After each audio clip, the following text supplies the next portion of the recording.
अगर हमारे बिजनेस में आपने ऑब्जेक्शन का सॉल्यूशन करना सीख लिया ना, तो आप 100% हर एक सेल को क्लोज कर सकते हैं।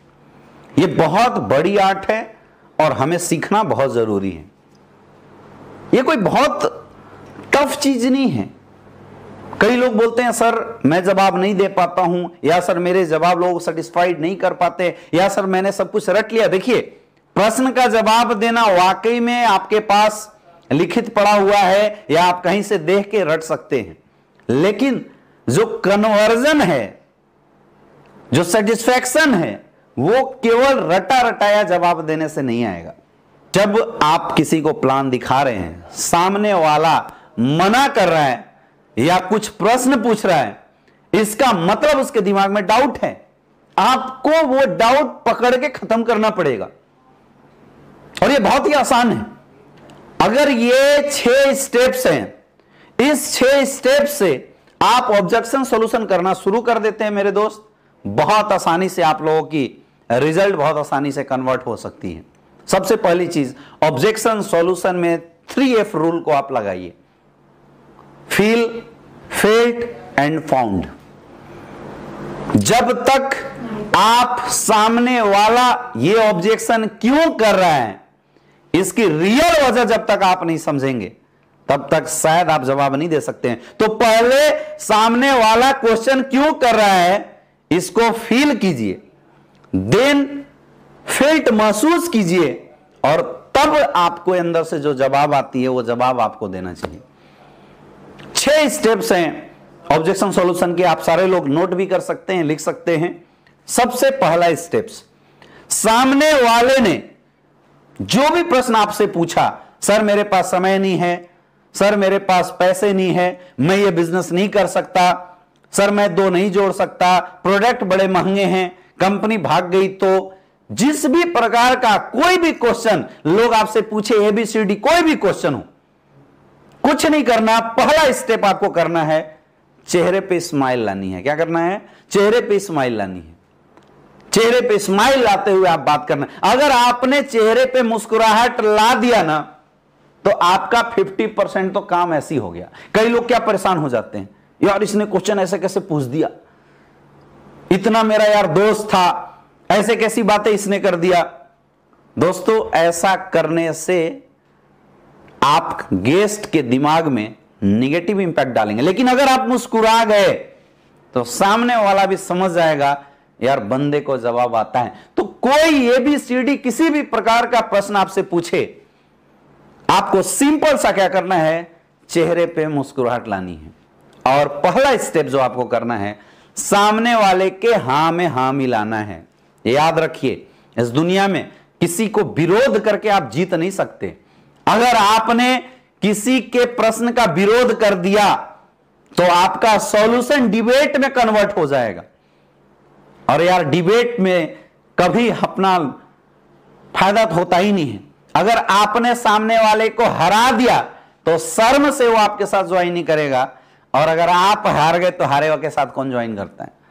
तो ये तो बात वही हुई कि तरबूजे पे चाकू गिरी है, चाकू पे तरबूजा, कटता कौन है? हमेशा तरबूजा कटता है।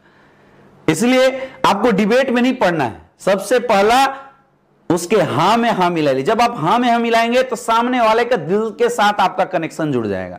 जैसे किसी ने बोला सर मेरे पास पैसे नहीं है, बिल्कुल सही बात है सर, और जैसा कि मैं समझ पा रहा हूं और मुझे पता है सर कि आपके पास पैसे तो बिल्कुल नहीं है, इसलिए तो मैं सर आपके पास आया हूं। बिना सोचे सामने वाले के हां में हां मिलाइए। दूसरा सेकंड स्टेप, अब बिना देर किए हुए बातों को थोड़ी सी घुमा के उसका प्रश्न उसी से पूछना। जैसे किसी ने बोला सर प्रोडक्ट महंगे हैं, बिल्कुल सही बात है सर, और अगर हम मार्केट की अपेक्षा देखें तो ये प्रोडक्ट की रेंज आपको थोड़ी सी डिफरेंस समझ में आएगी, क्योंकि ऐसी सेम क्वांटिटी डाली हुई प्रोडक्ट आप मार्केट में 500-600 में देखते होंगे, इसलिए आपको लगता होगा कि ये प्रोडक्ट महंगे हैं। पहली बार सर जब हमने देखा था तो हमें भी लगा था, पुनः दूसरे स्टेप में आना। लेकिन सर क्या आप जानते हैं इस दुनिया में कोई भी प्रोडक्ट सस्ता या महंगा कब होता है? हमने क्या किया, प्रश्न घुमा के दोबारा उसके सामने डाल दिया, इसी को बोलते हैं सवाल ही जवाब है। प्रश्न घुमा के दोबारा उसके सामने डाल दिया। देन थर्ड, आपको लॉजिक जवाब देना है। जो भी प्रश्न पूछे उसकी लॉजिक क्या हो सकती है, लॉजिकली समझाना है। प्रोडक्ट मांगे हैं तो क्यों मांगे, समय नहीं है तो आखिर समय क्यों नहीं है, पैसा नहीं है सामने वाले के पास तो पैसा क्यों नहीं है, लॉजिकली समझाना है। इसके बाद आपको कैलकुलेशन के साथ कुछ प्रूफ, कुछ डाटा शो करते हुए जवाब देना है। दोस्तों, कैलकुलेशन और डाटा जब हम किसी के सामने प्रेजेंट करते हैं, फैक्ट जब सामने वाले के पास रखते हैं, इसका बहुत ही पॉजिटिव इंपैक्ट पड़ता है, बहुत ही ज्यादा पॉजिटिव इंपैक्ट पड़ता है। तो आपको कैलकुलेशन के साथ, हो सके तो एक पेन पेपर उठाइए, उसमें लिख के कैलकुलेशन के साथ समझाइए। प्रोडक्ट मांगे, क्यों मांगे, समय नहीं है, क्यों नहीं है, कैसे होगा समय, लिख के समझाइए। इसमें आप कुछ डाटा, वीडियोस वगैरह का सहारा लेना चाहते हैं, वो भी आप दिखा सकते हैं।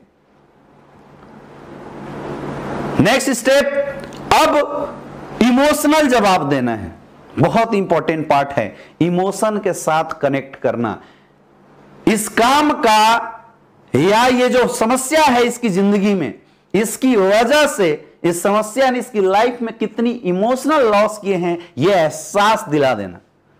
अगर आपने इमोशनल जवाब देना सीख लिया, रिजल्ट बड़ी तगड़ी आ जाएगी। और देन लास्ट में सेटिस्फैक्शन की ओर जाना है, मोटिवेट करते हुए आपको सामने वाले की सेल्स को क्लोज करना है। तो पहला, हां में हां मिलाना है। दूसरा, आपको सामने वाले का प्रश्न घुमा के उससे पूछना है। तीसरा, लॉजिक जवाब देना है। चौथा, कैलकुलेशन के साथ जवाब देना है।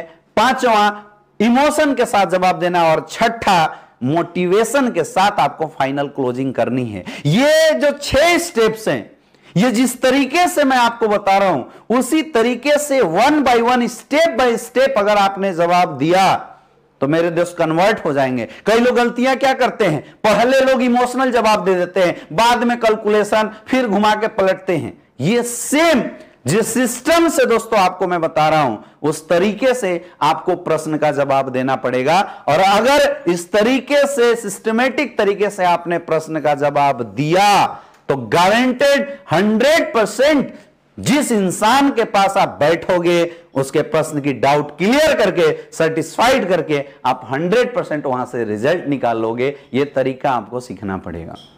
तो आइए अब हम एक एक करके इन प्रश्नों का जवाब आपको दे के दिखाते हैं कि इस 6 स्टेप्स को लेते हुए इन प्रश्नों का जवाब हम कैसे दे सकते हैं।